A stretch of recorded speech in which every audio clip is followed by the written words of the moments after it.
One of the final steps of our pre-launch preparations is the retraction of the strong back assembly. At this time, we have opened the top clamp and will be retracting the strong back by 22 degrees. Electron is fully supported by 4 hold-down points and fed by HVAC and electrical umbilicals.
Please don't adjust your monitors. Our launch site really is that beautiful.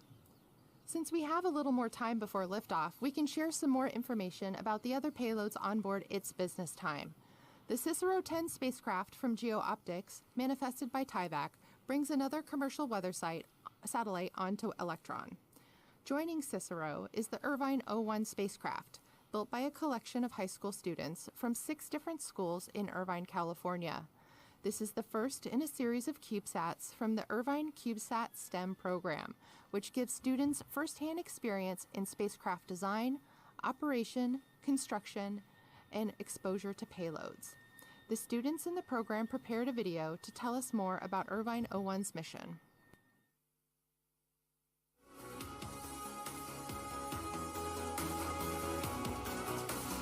When I first found out that we were going to send something in space, I couldn't believe it. And here we are about to do something big that I've never seen before in any high school. CubeSat is a type of miniature satellite that's used typically for space research. What happens is it goes in with a larger project and detached at a certain point, and it'll go on its own orbit. Be able to go ahead and work towards a common goal of having a successful flight, I think is just really unique for our district, and our students are ready. You know, they're ready to go ahead and take on something like this. This will put Irvine on the map globally. We will be a very important program moving forward for all eyes to watch.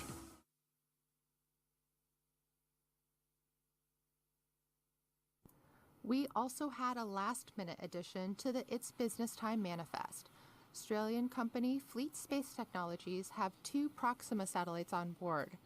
These spacecraft will form the foundation of a global Internet of Things communications constellation to provide internet connectivity for millions of sensor devices in remote locations across the planet. Applications for Fleet's tech are almost endless and range from precision agriculture and virtual fences to maritime logistics and mining. What's particularly exciting about these spacecraft is the speed at which they were manifested. They joined Electron in record time, with payload licensing and full integration complete in just 2 months. Now the final payload on its business time is the Nabeo drag sail from HPS of Munich, Germany. The Nabeo is designed to help passively deorbit satellites at their end of life by increasing the amount of drag the spacecraft experiences. This lowers the spacecraft's altitude and drags it back into the Earth's atmosphere, where it burns up on re-entry. Innovations like this will play a significant role in reducing space junk in low Earth orbit. For today's mission, Nabeo will be hosted on the kick stage but will not separate from the vehicle.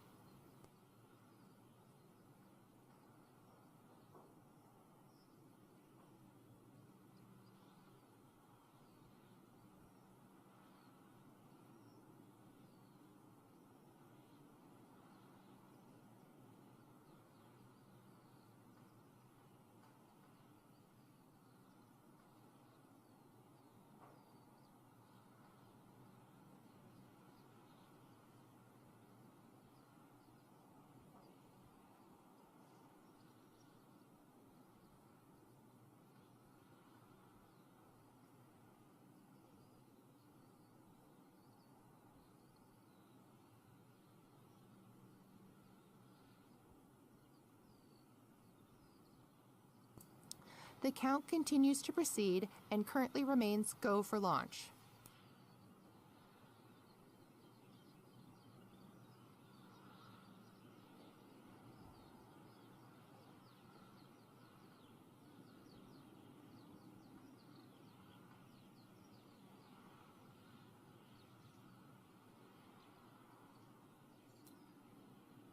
Stand by, Elsie.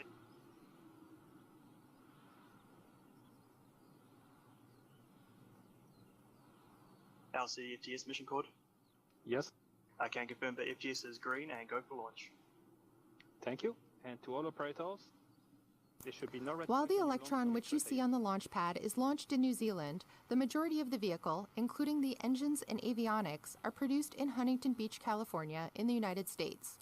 The 3D printed Rutherford engines start their life in sunny California, where they are assembled and then shipped to New Zealand for testing and integration into the vehicle. Final assembly and testing of vehicle components occurs here in Auckland. When completed, the Electron makes its way by road to the Mahia Peninsula and Launch Complex 1.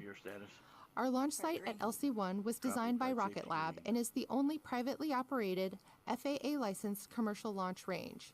Next year, Rocket Lab will begin launching from its second Launch Complex 2, currently being constructed at the Mid-Atlantic Regional Spaceport at NASA Wallops on the east coast of the United States. Let's turn over to our control center audio and follow the remainder of the count. Go. Vehicle is ready. Copy. Vehicle is ready. VMS, this is flight on mission cord. Go flight. Roger. We are go for auto sequence start at T-minus 2 minutes. Copy, locking auto sequence.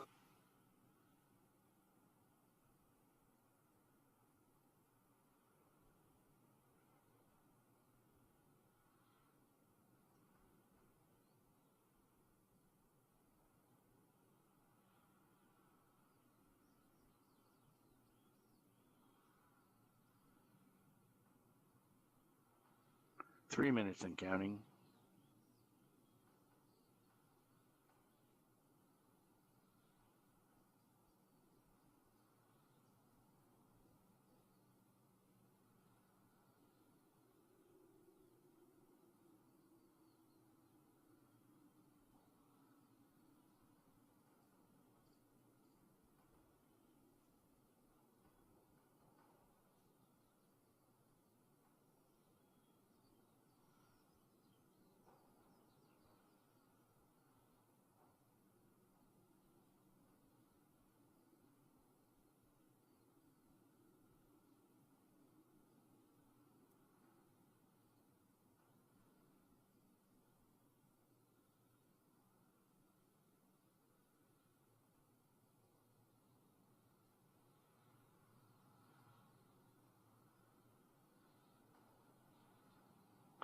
Avionics, LC on mission code, please confirm all ALV bats have been switched to internal power.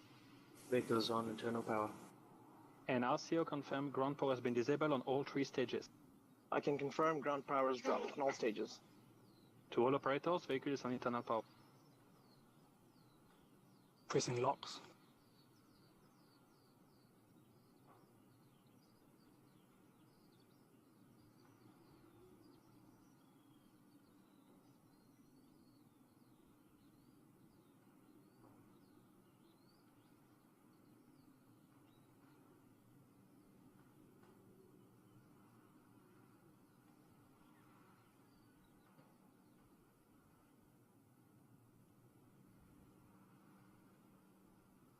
Pressing Kero. PLS, please disable anti-geysering and confirm. Anti-geysering is disabled. Stage 1, confirm that stage 1 is pressed. Stage 1 pressed. Stage 2, confirm stage 2 is pressed. Stage 2 is pressed. Fast purge active.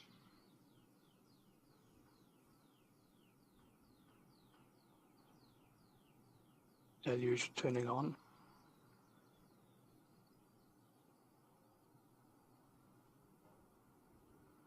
Pumps on, deluge running.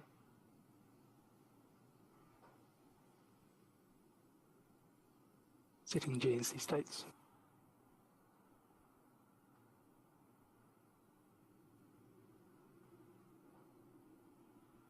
Re-readying engines.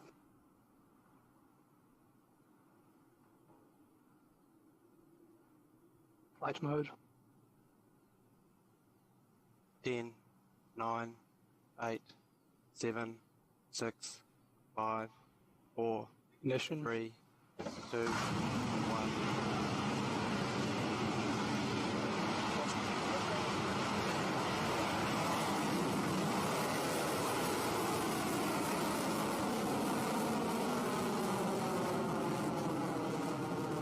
Vehicle in stage 1.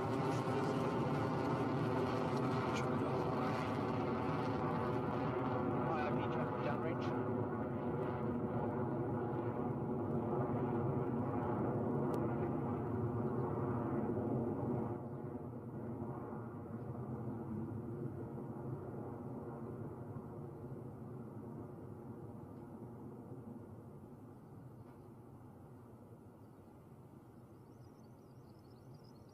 Dynamic pressure 50% of maximum.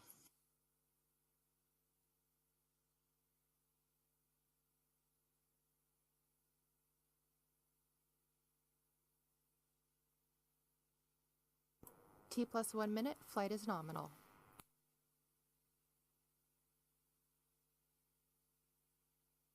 Coming up on maximum dynamic pressure.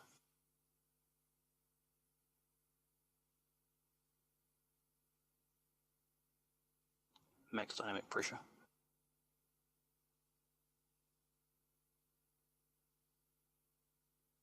Stage 1 propulsion still nominal.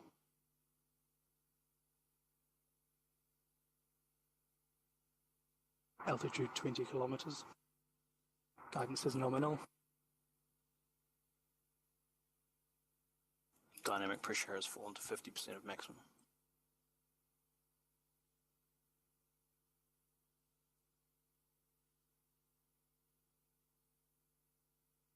Power pack CO2-1.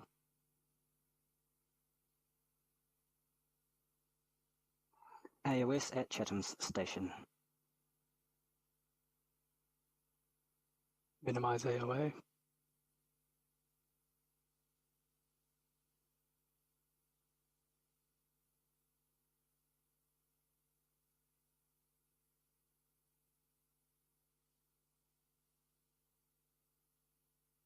Entering mode burnout detect.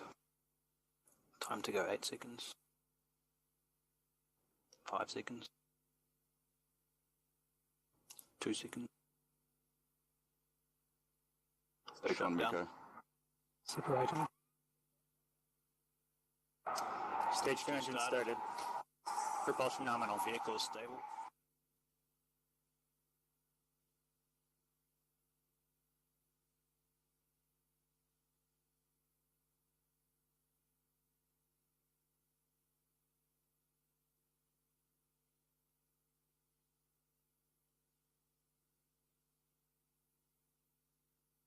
Separating fairing.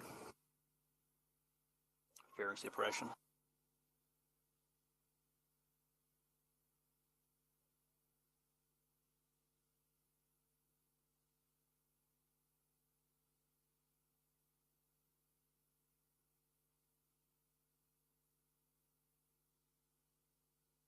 Speed 2.5 kilometers per second.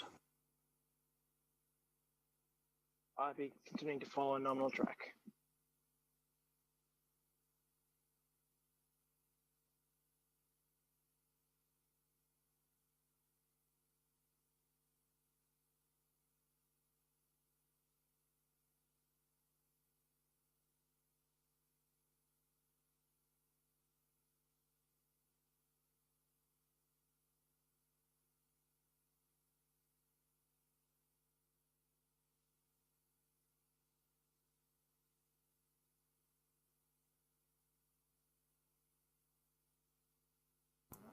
Flight remains nominal.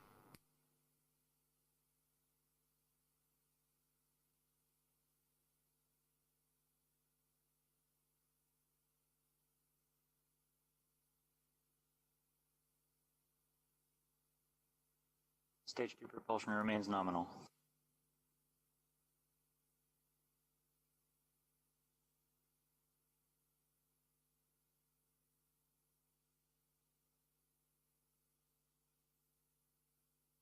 Coming up on 3 kilometers per second.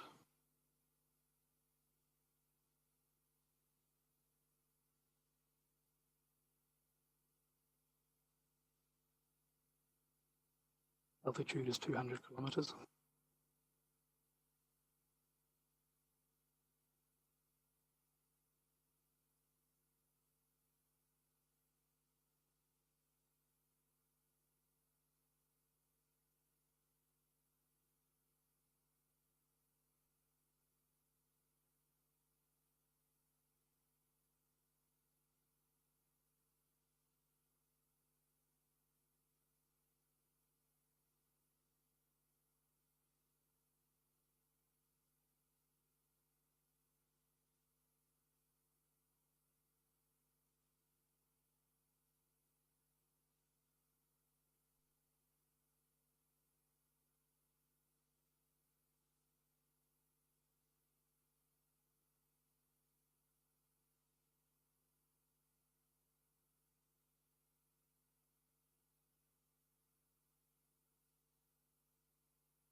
Hot swapping. Eject. Stage 2 propulsion still nominal. The Electron is unique in that its Rutherford engines are driven by high-performance, brushless, DC electric motors and lithium polymer batteries. What you saw a few moments ago was the ejection of 2 of our 3 battery packs from the second stage. This is done to increase performance by reducing the amount of spent mass that's carried to orbit.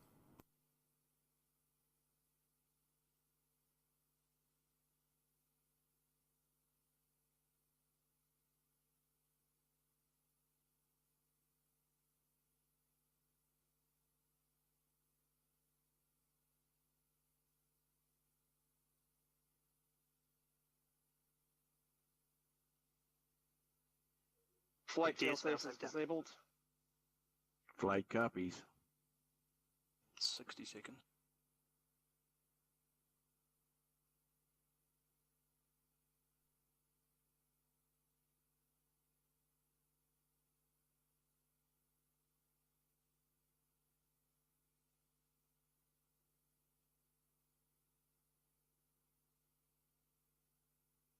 switching stage 2 to mode burnout detect.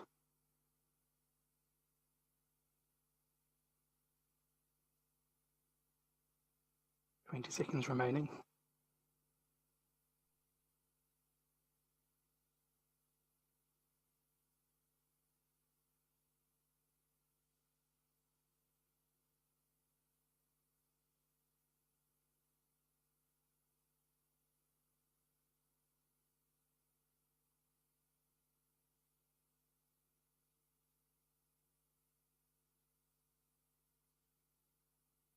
Engine shut down.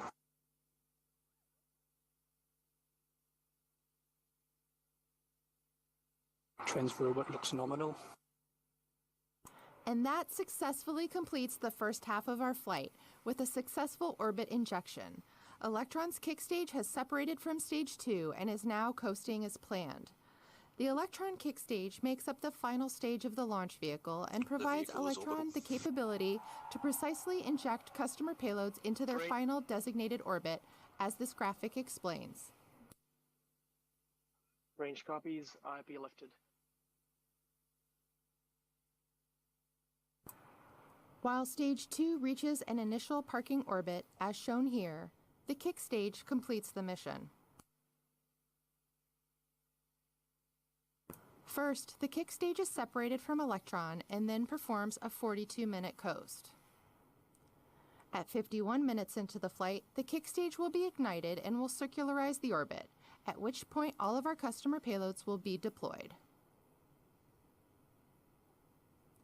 As good stewards of the space environment, our kick stage design is such that the Curie engine can perform a deorbit maneuver to enable it to re-enter the Earth's atmosphere faster and burn up, therefore reducing space debris.